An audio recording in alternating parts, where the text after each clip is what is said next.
कल 21 फरवरी साइंस का same to same यही पेपर आपको देखने को मिलेगा। 21 फरवरी साइंस का एकदम 100% ओरिजिनल पेपर मिल चुका है। नमस्कार प्यारे बच्चों, स्वागत आप सभी का आपके अपने YouTube चैनल में। अगर आप राजस्थान बोर्ड कक्षा 10 के स्टूडेंट हैं, कल 21 फरवरी साइंस पेपर की आप तैयारी कर रहे हैं, तो ये वीडियो आप सभी बच्चों के लिए स्पेशल है। वीडियो को आपको कंप्लीट देखना है। इस वीडियो के अंदर मैं आपको राजस्थान बोर्ड कक्षा 10 विज्ञान साइंस का एकदम 100% original paper, same to same paper इस वीडियो के अंदर बताने वाला हूं। अगर आपने एग्जाम से पहले इस कंप्लीट पेपर को आपने अच्छे से तैयार कर लिया तो कल 21 फरवरी साइंस के पेपर में, विज्ञान के पेपर में पूरे 80 नंबर आप फोड़ सकते हैं। कल 21 फरवरी विज्ञान के पेपर में आप तहलका मचा सकते हैं। तो एग्जाम से पहले ये कंप्लीट पेपर आपको अच्छे से तैयार करना है। और वीडियो को शुरू करने से पहले आप सभी बच्चों से मेरी एक छोटी सी रिक्वेस्ट है कि सभी बच्चों को कमेंट बॉक्स में एक बार जय माता दी जरूर लिखना है।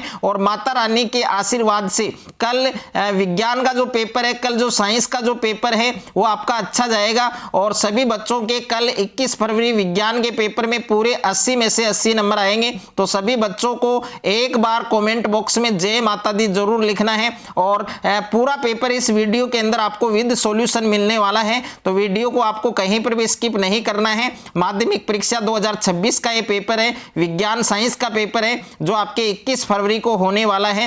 कल 21 फरवरी को होने वाला है। पूरा पेपर आपको अच्छे से तैयार करना है। 80 नंबर का ये पेपर आपके होने वाला है। और यहाँ पर क्वेश्चन बुकेट नंबर आप देख सकते हैं। और परीक्षार्थियों के लिए जो सामान्य निर्देश है वो दिए गए हैं, तो कंप्लीट निर्देश आप पढ़ सकते हैं और इन सभी निर्देशों को आपको फॉलो भी करना है। तो पूरा पेपर इस वीडियो के अंदर आपको हल सहित मिलेगा, तो वीडियो को आपको कंप्लीट देखना है।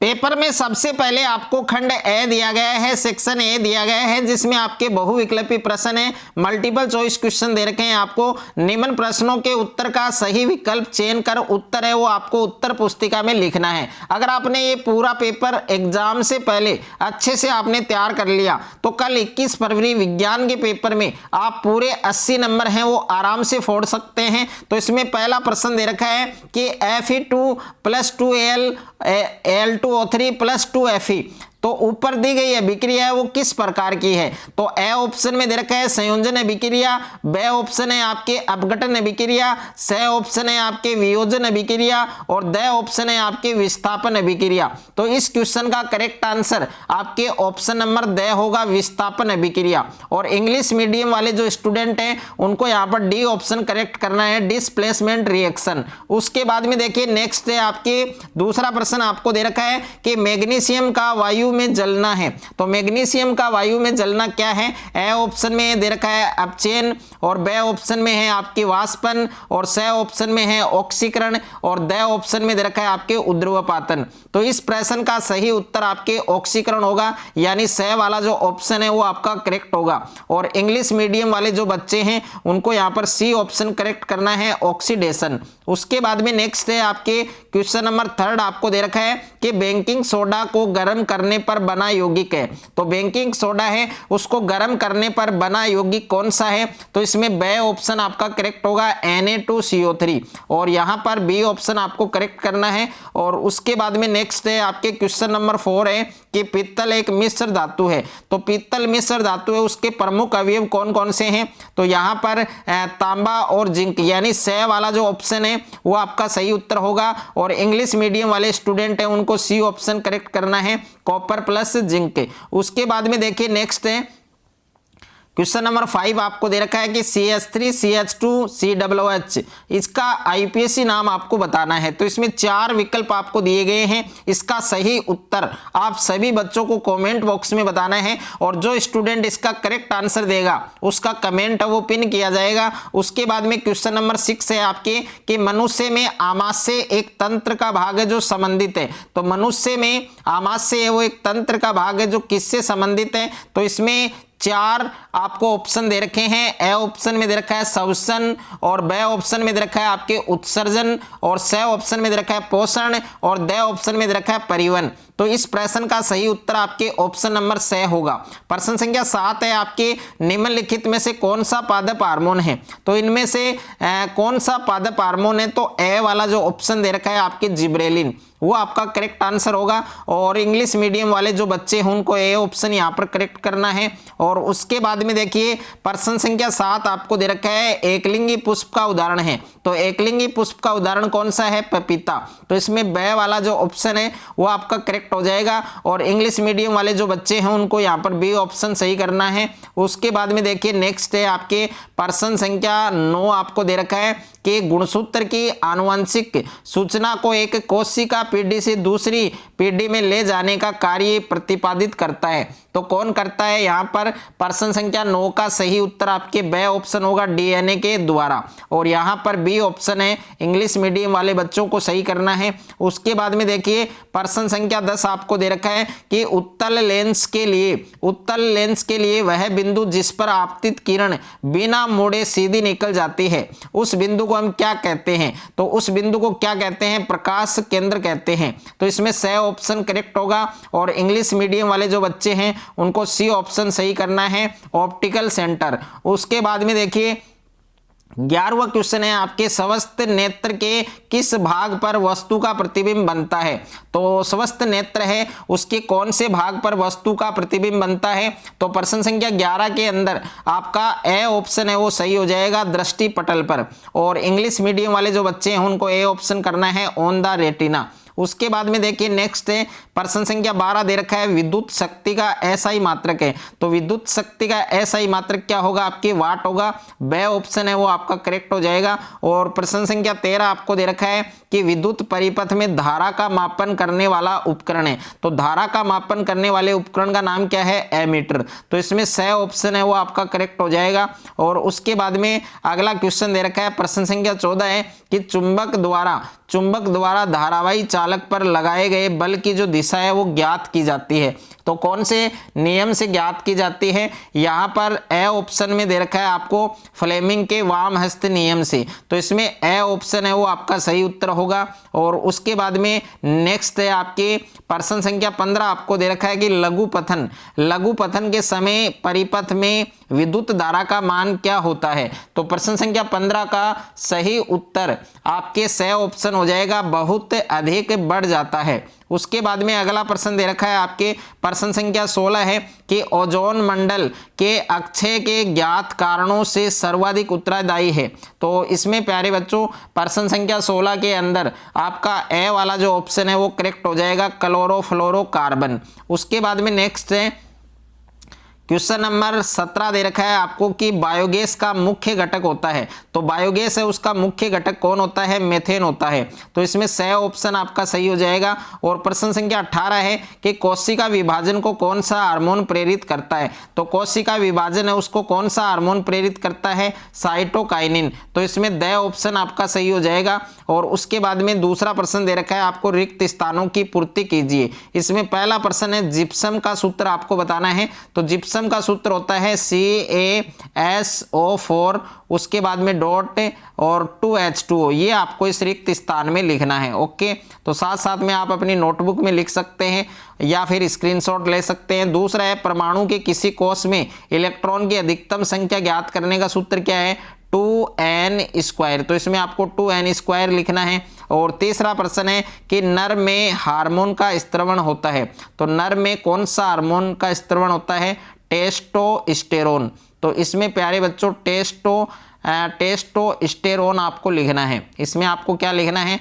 टेस्टोस्टेरोन। जो नाम मैंने लिखा है इस नाम को आप कॉपी कर सकते हैं। उसके बाद में अगला प्रश्न दे रखा है आपके प्रश्न संख्या 4 आपको दिया गया है कि एक विद्युत परिपथ में धातु के तार के दो सिरों के बीच विभवांतर उसमें प्रवाहित होने वाली विद्युत धारा के होता है। तो 4 नंबर रिक्त स्थान में प्यारे बच्चों आपको लिखना है समानुपाती। क्या लिखना है? समानुपाती। उसके बाद में देखिए अगला प्रश्न है आपके 5वां प्रश्न है कि विद्युत जनितर यांत्रिक ऊर्जा को में बदलती है। तो विद्युत ऊर्जा को विद्युत जनितर है वो यांत्रिक ऊर्जा को किस में बदलता है? विद्युत ऊर्जा में। तो इसमें प्यारे बच्चों आपको क्या लिखना है? विद्युत ऊर्जा लिखना है। क्या लिखना है? विद्युत ऊर्जा। उसके बाद में देखिए छठा प्रश्न है पारितंत्र में एक पोषी स्तर से दूसरे पोषी स्तर में ऊर्जा की क्या होती है? तो इस क्वेश्चन का करेक्ट आंसर सभी बच्चे कमेंट बॉक्स में बताएंगे। उसके बाद में देखिए तीसरा प्रश्न आपको दे रखा है, अति लघुतरात्मक प्रश्न है आपके, और इन प्रश्नों का उत्तर आपको एक शब्द में या एक पंक्ति में देना है। तो यहाँ पर पहला प्रश्न है अवक्षेपण अभिक्रिया से आप क्या समझते हैं? दूसरा प्रश्न है दो संश्लेषित सूचकों के नाम, तो एक मेथिल ऑरेंज है और दूसरा है आपके फिनोल्फ्थेलिन। और तीसरा प्रश्न है दो धातुओं के नाम बताइए जो प्रकृति में मुक्त अवस्था में पाई जाती हैं। 4 नंबर प्रश्न है मेथेन CH4 की इलेक्ट्रॉन बिंदु संरचना है वो बनानी है आपको। और 5वां प्रश्न दे रखा है पचित भोजन का अवशोषण किस भाग में होता है? 6ठा प्रश्न है मधुमेह रोग वो किस हार्मोन की कमी से होता है? और 7वां प्रश्न है मां के रुधिर से भ्रूण को पोषण प्रदान करने वाली संरचना का नाम क्या है? अप्रा या फिर प्लेसेंटा कह सकते हैं। और उसके बाद में देखिए 8वां प्रश्न दे रखा है आनुवंशिकता किसे कहते हैं? 9वां प्रश्न है एक उत्तल लेंस की फोकस दूरी 20 सेंटीमीटर है, लेंस की क्षमता कितनी होगी? और प्रश्न संख्या 10 है दीर्घ दृष्टि दोष के निवारण के लिए कौन सा लेंस काम आता है?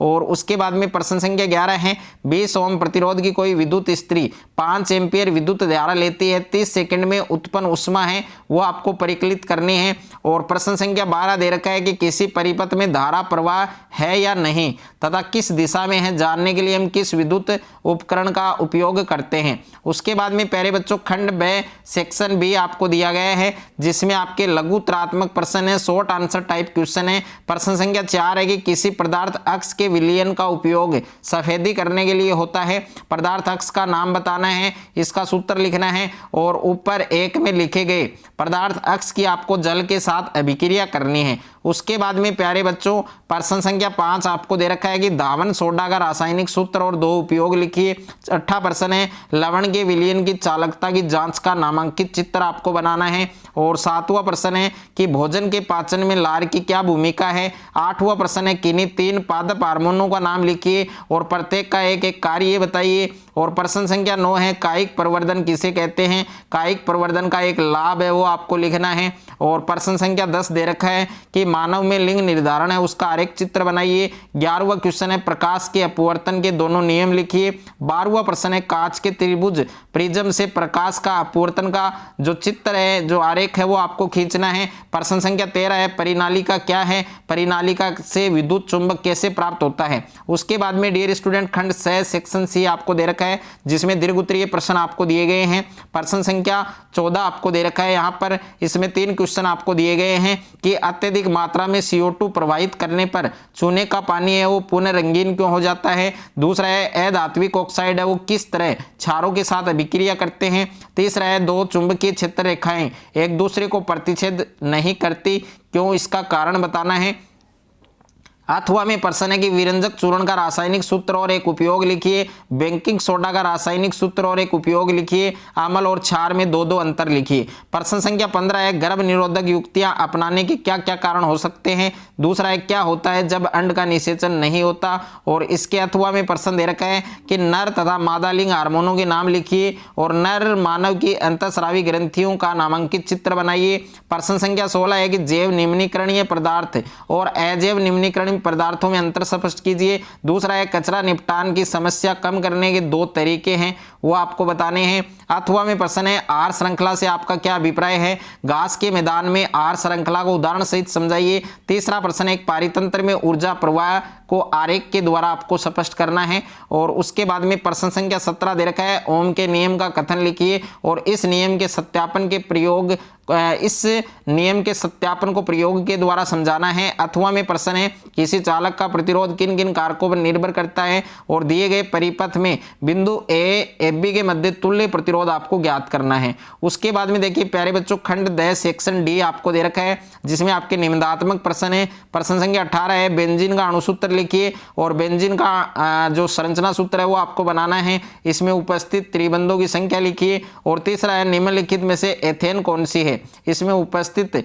सहसंयोजक बंधों की जो संख्या है वो आपको ज्ञात करनी है। उसके बाद में है प्यारे बच्चों यहाँ पर अथवा में प्रश्न दे रखा है, निम्नलिखित यौगिकों की संरचना बनाइए। बेंजीन है, प्रोपाइन है, एथेनॉल है और प्रोपेनोइक अम्ल है। उसके बाद में देखिए प्रश्न संख्या 19 दे रखा है कि भोजन के पाचन में लार का एक कार्य बताओ और मनुष्य में पाचन क्रिया का वर्णन कीजिए। दूसरा प्रश्न है मानव में भोजन का पाचन किसे कहते हैं और मानव पाचन तंत्र का नामांकित चित्र बनाओ। अथवा में प्रश्न है मानव में उत्सर्जन किसे कहते हैं और मानव उत्सर्जन तंत्र का नामांकित चित्र बनाओ। दूसरा प्रश्न है मानव में अपोहन डायलिसिस क्रिया है उसको आपको समझाना है। प्रश्न संख्या 20 आपको दे रखा है। इसमें पहला प्रश्न है किसी गोलीय दर्पण के लिए आवर्धन का सूत्र लिखिए। दूसरा प्रश्न है उस दर्पण का नाम लिखिए जो बिंब का सीधा और आवर्धित प्रतिबिंब बना सके। तीसरा प्रश्न है उत्तल दर्पण के मुख्य फोकस की परिभाषा लिखिए। और 4 नंबर प्रश्न है वक्रता त्रिज्या r और फोकस दूरी f में आपको संबंध बताना है। उसके बाद में देखिए अथवा में प्रश्न दे रखा है कि प्रकाश के अपवर्तन को परिभाषित कीजिए। अपवर्तन के लिए जो स्नेल का नियम है वो लिखना है। तीसरा है जब तक बिंब उत्तल लेंस के मुख्य फोकस F और लेंस के प्रकाशिक केंद्र O के बीच रखा गया है तो प्रतिबिंब की स्थिति, आकार और प्रकृति बताइए और किरण आरेख चित्र आपको बनाना है। तो साइंस का ये पूरा पेपर आपको एग्जाम से पहले अच्छे से आपको तैयार करना है।